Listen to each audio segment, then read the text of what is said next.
Hey friends, your old pal Bo here, the only man on YouTube with a face for radio and a voice for print. Coming at you with a short one today. Um, it's a hot take, maybe a little bit spicy for this audience. While I'm working at my sister's here, my little paints minis. These are whoop prepped. A black primer, uh, gray zenithal, white slap chop. Doing them with some maroon maroon cloaks there. Highlight them up. I just wanted the base coat to be about as dark as I could. I've also got two squads of the novitiates. Probably do them with a dark gray or green tabard with a white headscarf there. Differentiate them a little bit. Just a little bit of everything going on right now. This is kind of how I do things. I've got some terrain. This is from Rampart. I think it's Dungeons and Lasers. I think it's Rampart, but it's still Archon. Some scattered terrain going on. So there you can see you've actually seen these painting some minis. All right, the spice take, the spicy meatball. I don't play D&D. I don't endorse D&D. I'm not a fan of D&D for two reasons. When I mean D&D, I also include OSR, SRD, d20 in that. Why? Well, first, it's because of WotC, Hasbro's policies and politics. I don't care for it. I don't like it. It's anti-consumer. It's anti-gamer. Now, I recognize the irony as I'm painting some Games Workshop minis, but I don't play their games either. And I do try to limit my consumption of Games Workshop products. I typically use them for GURPS.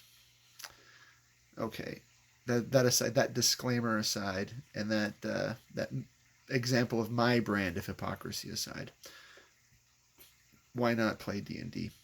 First, I'm not a fan of the mechanics. I don't like level-based, class-based games. And I've said this before, and I've said this on YouTube.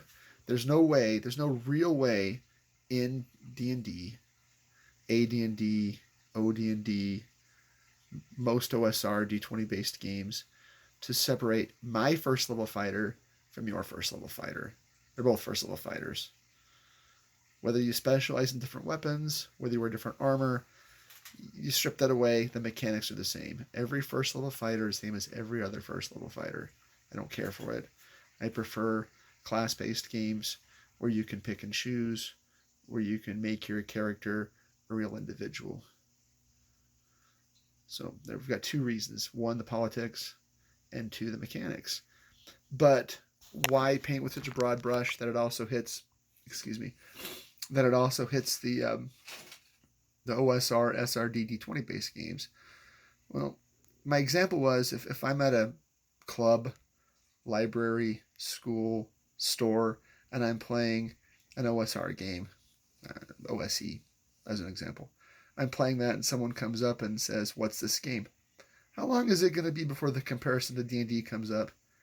And do you think that person is going to go get online and try to find a game on Big Geek Emporium or Drive-Thru RPG?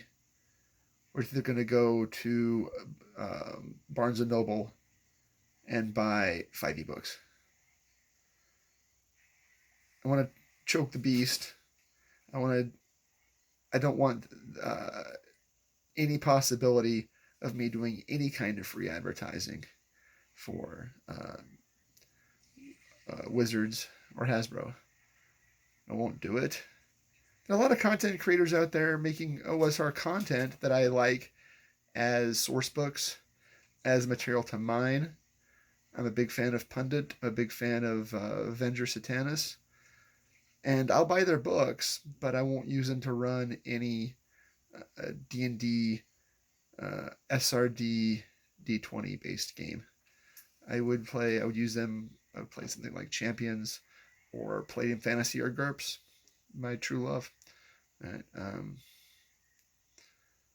So I think that we need to be very careful when we consume product, that the money that we spend does not influence people to spend their money in other ways. It's, I don't know. I said I have a great hatred for WotC, but I also strongly dislike the 6 stat class based, level based games.